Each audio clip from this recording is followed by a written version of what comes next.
ഗുരുദേവായ നമഃ.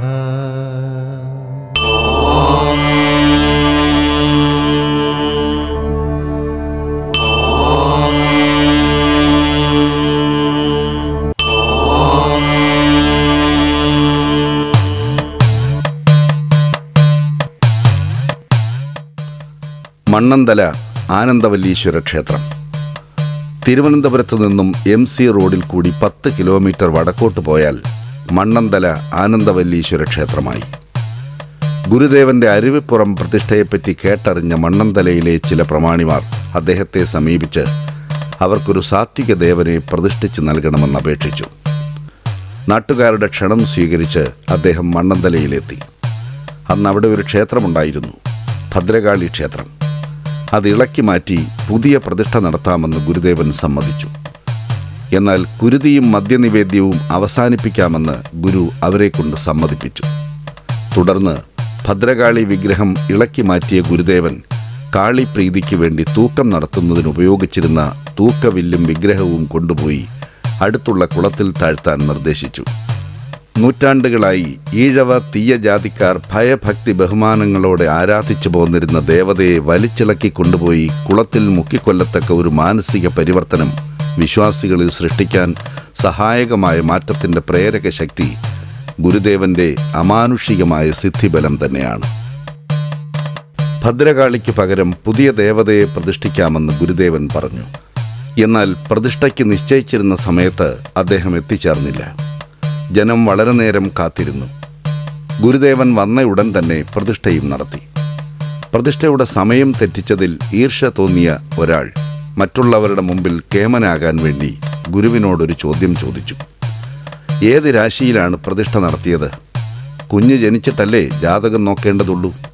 ഇവിടെ പ്രതിഷ്ഠ കഴിഞ്ഞു, ഇനി ജാതകം നോക്കിക്കൊള്ളൂ എന്ന് പറഞ്ഞ് ഗുരുദേവൻ യാത്രയായി.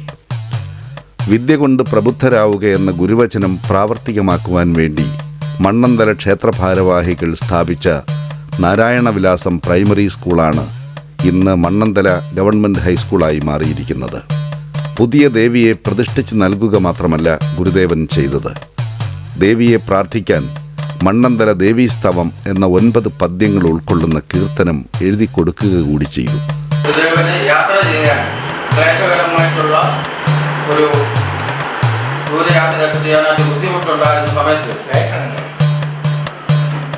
ഗൃഹസ്ഥ ശിഷ്യനായ ഒരു മാന്യ വ്യക്തി ഗുരുദേവന് പഴയ ഹിന്ദുസ്ഥാൻ മോഡൽ ആസ്റ്റിൻ ഒരു വണ്ടി ഗുരുദേവന് ദാനം ചെയ്തു. ഈ വണ്ടി, ഈ കാറ് ഓട്ടിക്കാൻ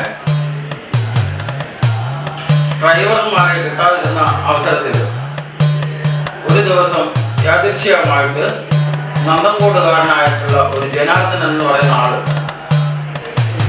കോട്ടും സൂട്ടും ഒക്കെ ഇട്ട് ഗുരുദേവന്റെ സന്നിധിയിലെത്തി. അടുത്തു നിന്ന് ആളോട് ചോദിച്ചു, അത് ആരാണെന്ന് ചോദിച്ചു. അത് ഇന്നതുപോലെ ഒരു ഇൻഡുനേഷ്യക്കാരൻ്റെ ഡ്രൈവറായിരുന്ന ജനാർദ്ദൻ എന്ന് പറയുന്ന വ്യക്തിയാണ്. ഗുരുദേവൻ കുറച്ചേരം മൗനമായിട്ട് എടുന്നിട്ട്, പതിവില്ലാതെ കുറച്ചേരം എടുത്തിട്ട് ഈ ജനാർദ്ദൻ അവിടെ നിന്ന് പോവുകയും ചെയ്തു.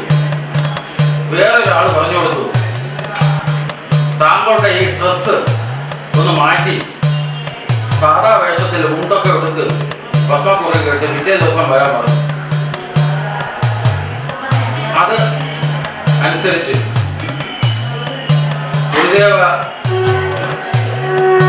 സാന്നിധ്യത്തിൽ ഗുരുദേവന്റെ അടുത്ത് ഇദ്ദേഹം വരികയും യാദൃശ്യമായിട്ട് ഗുരുദേവൻ ഈ കാറിൽ കയറിയിരിക്കുകയും ചെയ്തു. അദ്ദേഹത്തിന് വളരെ സന്തോഷമായി. ഗുരുദേവൻ യാത്ര ചെയ്യാൻ ഇരിക്കുകയാണ്. ഈ ഡ്രൈവർ വണ്ടി എടുത്ത് എവിടെ പോകുന്നെന്ന് ചോദിച്ചില്ല. ഗുരുദേവൻ തന്നെ പറഞ്ഞ് കന്യാകുമാരിക്ക് ലക്ഷ്യമാക്കി കോട്ടയെന്ന് പറഞ്ഞു.